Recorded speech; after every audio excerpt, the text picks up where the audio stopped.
주께로 나오라. 영원하신 주께 나오라. 내 죄까지 끌어안으시는 변함없으신 나의 주. 수치와 죄로 덮인 나의 삶, 노력을 해봐도 벗어지지 않네. 저희들에게 새날을 허락해 주셨습니다. 그네 감사드리며 우리 사도신경으로 우리의 신앙을 고백함으로써 7월 8일 아침 첫 시간을 하나님께 올려드리겠습니다. 나는 전능하신 아버지 하나님, 천지의 창조주를 믿습니다. 나는 그의 유일하신 아들 우리 주 예수 그리스도를 믿습니다. 그는 성령으로 잉태되어 동정녀 마리아에게서 나시고 본디오 빌라도에게 고난을 받아 십자가에 못 박혀 죽으시고 장사된 지 사흘 만에 죽은 자 가운데서 다시 살아나셨으며 하늘에 오르시어 전능하신 아버지 하나님 우편에 앉아 계시다가 거기로부터 살아있는 자와 죽은 자를 심판하러 오십니다. 나는 성령을 믿으며 거룩한 공교회와 성도의 교제와 죄를 용서받는 것과 몸의 부활과 영생을 믿습니다. 아멘. 오늘 새벽에 하나님께서 저와 여러분 주시는 귀한 말씀은 고린도전서 13장 8절에서 13절까지의 말씀입니다. 고린도전서 13장 8절에서 13절까지의 말씀, 우리 귀한 말씀을 한 절씩 교독하도록 하겠습니다. 사랑은 언제까지나 떨어지지 아니하되 예언도 패하고 방언도 그치고 지식도 패하리라.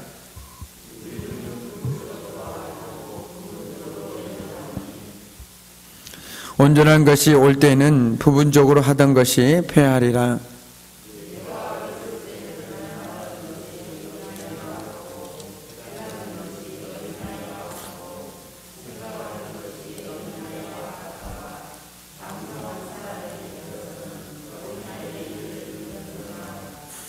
우리가 지금은 거울로 보는 것 같이 희미하나 그때에는 얼굴과 얼굴을 대하여 볼 것이요 지금은 내가 부분적으로 아나 그때에는 주께서 나를 아신 것 같이 내가 온전히 알리라.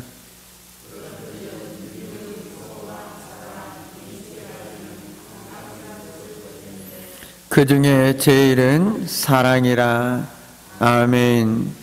참으로 고마우신 아버지 하나님, 하나님께서 지난밤에도 저희들을 은혜의 장중 가운데 붙들어 주셨기에 오늘 저희들 건강한 모습으로 또한 믿음으로 주님 앞에 이렇게 나와 말씀과 기도로 하루 시작할 수 있도록 크신 은혜 베풀어 주심에 감사를 드립니다. 오늘 귀한 말씀이 저희들의 생명의 양식이 되게 하여 주시고 오늘 저희들이 전심으로 주님 앞에 부르짖고 간구하는 모든 기도의 제목들이 하나님의 뜻 가운데 응답받는 귀한 이 새벽이 되어줄 수 있도록 하나님께서 은혜를 더하여 주옵소서. 모든 것 주님께 감사드리며 예수님의 이름으로 간절히 기도드립니다. 아멘. 오늘 사도 바울은 신령한 은사나 중요한 직분을 얻으려고 자기 은사를 내세우며 자랑했던 고린도 교인들에게 참으로 영원한 것이 무엇이고 또한 영원한 것을 추구하라고 권면하고 있는 것이 바로 오늘 우리가 읽고 있는 귀한 말씀입니다. 오늘 바울은 사랑과 은사를 대조하고 있습니다. 예언, 방언, 지식과 같은 은사들은 성경을 가르치거나 하나님의 뜻을 밝히 하는 은사였기 때문에 이런 은사를 가진 사람들은 아무래도 사람들의 주목을 받기 마련이었습니다. 고린도 교인 중에도 회중 앞에 나서서 가르치는 자가 되고 싶어서 자기 은사를 내세우는 사람들이 있었던 것입니다. 하지만 바울은 사랑은 언제나 떨어지지 않을 영원한 것이지만 이런 인사들은 결국 온전한 것이 오면 버려질 것이라고 말하고 있습니다. 이 땅에서 사는 사람들이 받은 은사는 모두 부분적인 것입니다. 아무리 타고난 은사를 소유했다 하더라도 하나님의 뜻을 온전히 꿰뚫어 볼 수는 없습니다. 그리고 하나님 나라의 모든 지식을 소유할 수도 없다라는 것이죠. 오늘 말씀처럼 어리석은 자들은 영원하지 않은 것들을 자랑합니다. 잠깐 있다가 사라질 것을 자랑하고 그것들을 내세우려고 합니다. 마치 어린아이가 자라서도 어린아이의 일을 자랑하는 것과 같습니다. 바울은 은사를 대하는 고린도 성도들의 태도에 대해 말하는 것, 깨닫는 것, 그리고 생각하는 것이 어린아이와 같다라고 말하고 있습니다. 어린아이는 어린아이의 시각으로 세상을 보고 판단합니다. 더 많은 것을 알게 되면 부분적으로 알았던 것을 어리석다라고 말합니다. 참 그때 내가 어리석었구나. 성숙한 사람은 어린아이로 되돌아가지 않습니다. 왜냐하면 그것이 얼마나 어리석은 행동이었는지 잘못된 것이었는지를 너무나도 잘 알고 있기 때문이죠. 이처럼 어린아이와 대비되는 대상이 바로 어른입니다. 그런데 어른이 되었다라는 것은 곧 어린아이의 모습을 벗어버린다라는 것을 뜻하고 있습니다. 그런 의미에서 본다라면 교회 공동체 안에 물론 순수한 정말 전적으로 하나님을 믿고 따르는 어린아이와 같은 신앙도 있어야 되지만 어른, 즉 장성한 분량에 이른 어른과 같은 신앙을 가진 믿음의 성도들도 있어야 된다라는 것이죠. 신앙의 연조가 오래되어 마땅히 어른이 되어야 하는데 여전히 어린아이와 같은 이들이 있습니다. 신앙의 연조는 오래되었지만 조그만 일에 상처를 받고 쉽게 하나님을 외면할 때는 성도들이 있더라는 것이죠. 진정 어린아이의 모습에 머물러서 여전히 저제에 만족하는 삶이 아니라 단단한 음식을 먹음으로 장성함의 유익을 누리며 살 수 있어야 된다라는 것입니다. 이런 삶 속에는 물론 어린아이가 어른까지 되기에는 많은 삶 속에 고통과 어려움도 있고 깨달음도 있었겠죠. 그러나 그 모든 것들을 그냥 피한다라면 어떻겠습니까? 여전히 어린아이에 머물 수밖에 없습니다. 힘들어도 고통스러워도 아파도 부딪히며 나아갈 때 비로소 어른이 될 수 있다라는 것입니다. 신앙생활에서도 마찬가지입니다. 조금 힘들면 도망치고 피하고 숨는다라면 그 신앙은 계속해서 어린아이의 신앙에 머무를 수밖에 없다라는 것이죠. 그러나 어른은 어떻습니까? 과감히 맞습니다. 힘들어도 버팁니다. 참아냅니다. 견딥니다. 그럼으로써 어떻습니까?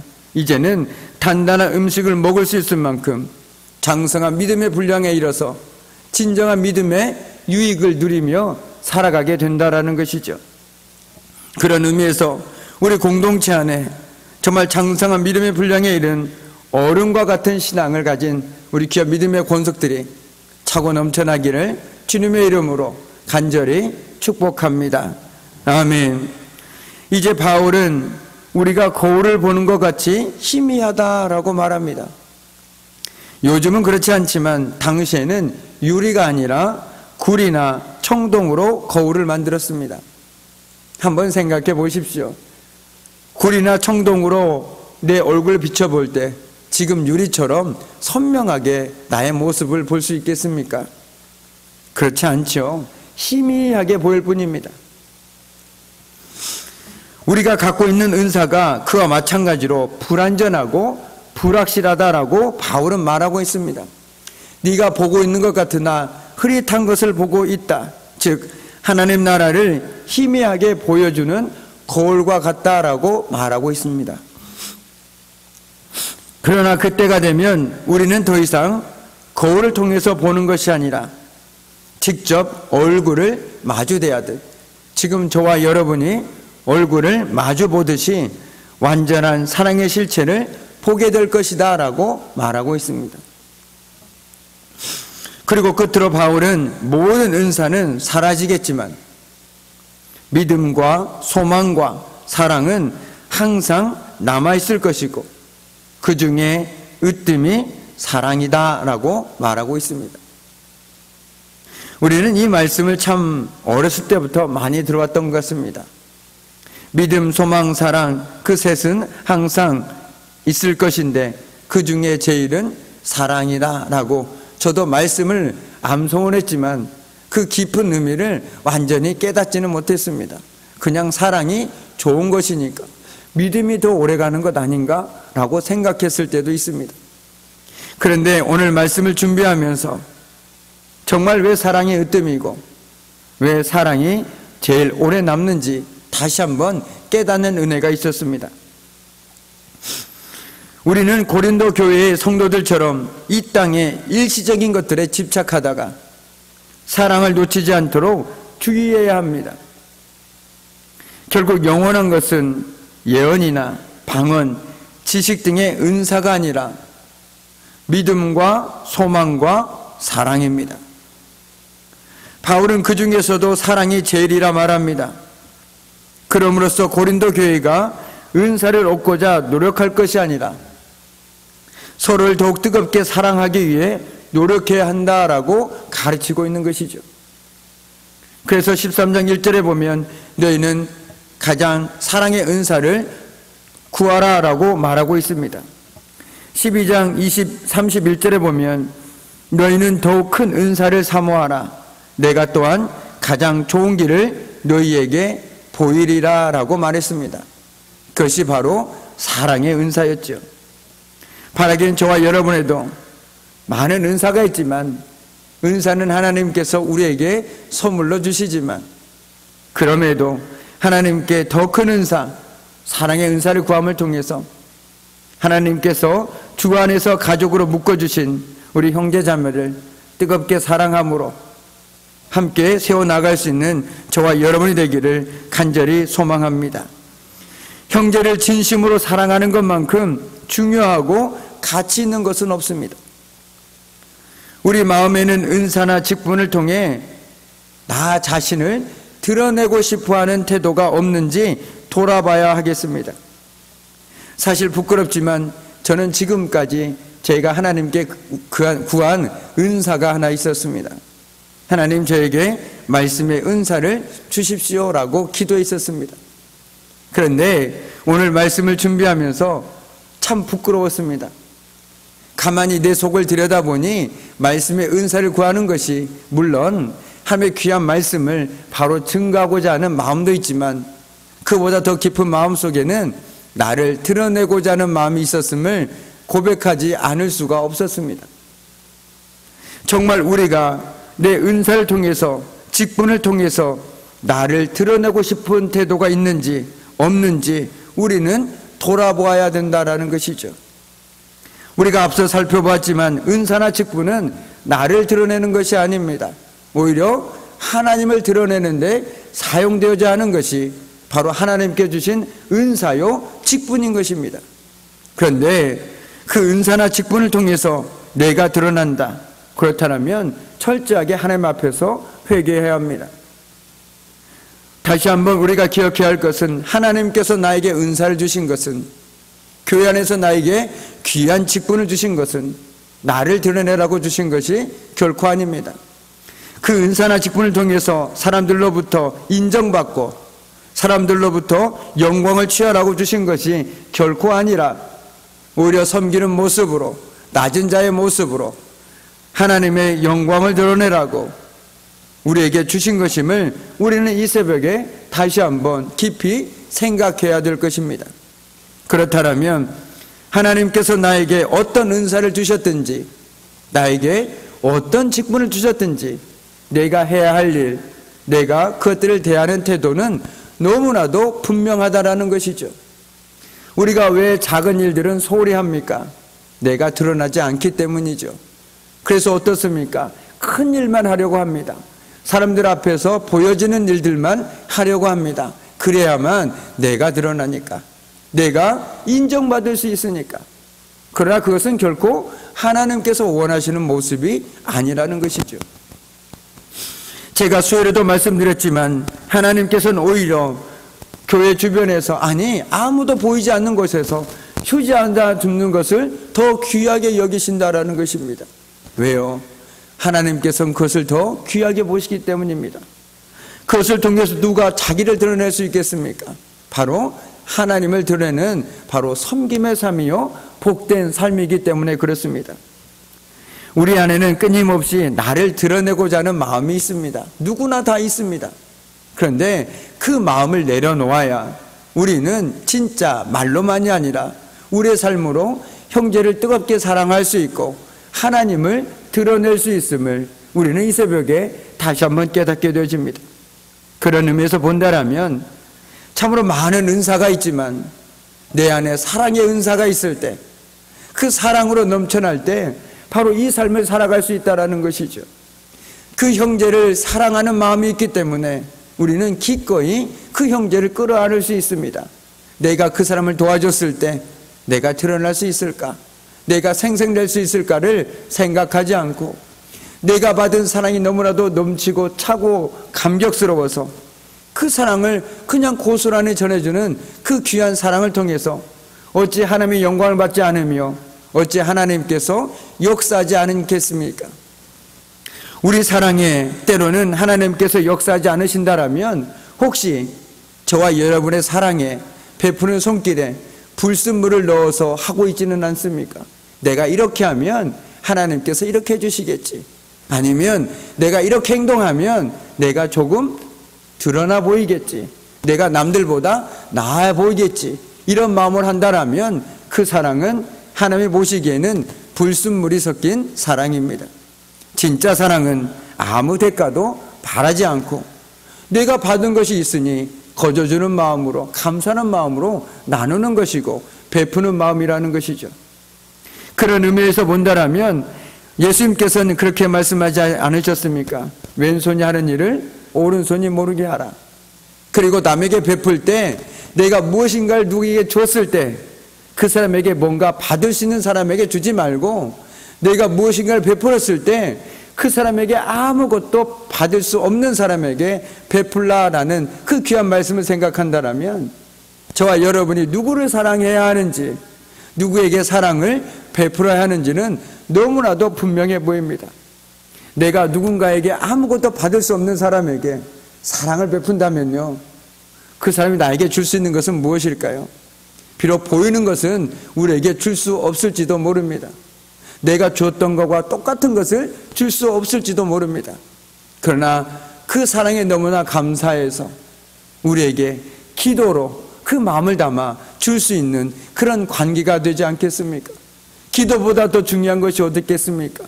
먹고 없어지는 것, 일시적인 것들보다는 정말 기도해주는 그 힘이 얼마나 크다라는 것을 저와 여러분은 잘 알고 있지 않습니까? 오늘 하나님께서는 우리에게 형제를 뜨겁게 사랑하되 나에게 베풀 능력이 없는 사람, 바꿔 얘기한다면 갚을 능력이 없는 사람에게 그 사랑을 베풀어라 라고 말씀하고 있는 것과 마찬가지라는 것이죠. 그 사람은 바로 사랑의 은사, 내 안에 사랑이 넘쳐날 때만 가능하다라는 것입니다. 그 사랑이 자꾸만 나는 점점 작게 만들고 이 사랑을 통해서 주님을 드러내기를 원하는 삶으로 우리 삶을 바꿔가더라는 것이죠. 교회 안에도 세상의 가치관이 들어오면 믿음과 소망과 사랑과 같은 영원한 가치들은 외면당하게 됩니다. 그리고 오히려 사람들의 주목을 받는 자리에 서기 위한 경쟁이 벌어진다는 것이죠. 주님이 인정하시는 참된 신앙인은 사람들의 주목을 받는 사람이 아닙니다. 전심으로 형제 자매를 사랑하는 사람입니다. 오늘 새벽에 저도 여러분도 내가 하는 섬김이, 내가 하는 말이, 내가 하는 태도가 혹시 나를 드러내기 위한 그런 의도로 이루어지고 있지는 않는지 한번 되돌아볼 수 있는 이 새벽이 되어지길 원하고, 정말 그렇다면 하나님의 도우심 가운데 주님, 내가 드러나는 것이 아니라 하나님을 드러내는 삶 살아갈 수 있도록 오늘도 내 생각과 마음 가운데 친히 함께 해주셔서 오늘도 내 삶을 통해서 주님의 사랑이 넘쳐나고, 오늘도 내 삶을 통해서 오직 주님만이 드러나는 그런 복된 삶 될 수 있도록 주님 도와달라고 기도하며 살아갈 수 있는 저와 여러분의 복된 한날의 삶이 되기를 주님의 이름으로 간절히 축복합니다. 아멘. 하늘에 계신 우리 아버지, 아버지의 이름을 거룩하게 하시며 아버지의 나라가 오게 하시며 아버지의 뜻이 하늘에서와 같이 땅에서도 이루어지게 하소서. 오늘 우리에게 일용할 양식을 주시고 우리가 우리에게 잘못한 사람을 용서하여 준 것 같이 우리의 죄를 용서하여 주시고 우리를 시험에 빠지지 않게 하시고 악에서 구하소서. 나라와 권능과 영광이 영원히 아버지의 것입니다. 아멘. 우리 함께 나는 기도 제목을 가지고 계속해서 하나님 앞에 기도하며 나아가도록 하시겠습니다. 함께 모였네. 함께 주를 찬양하며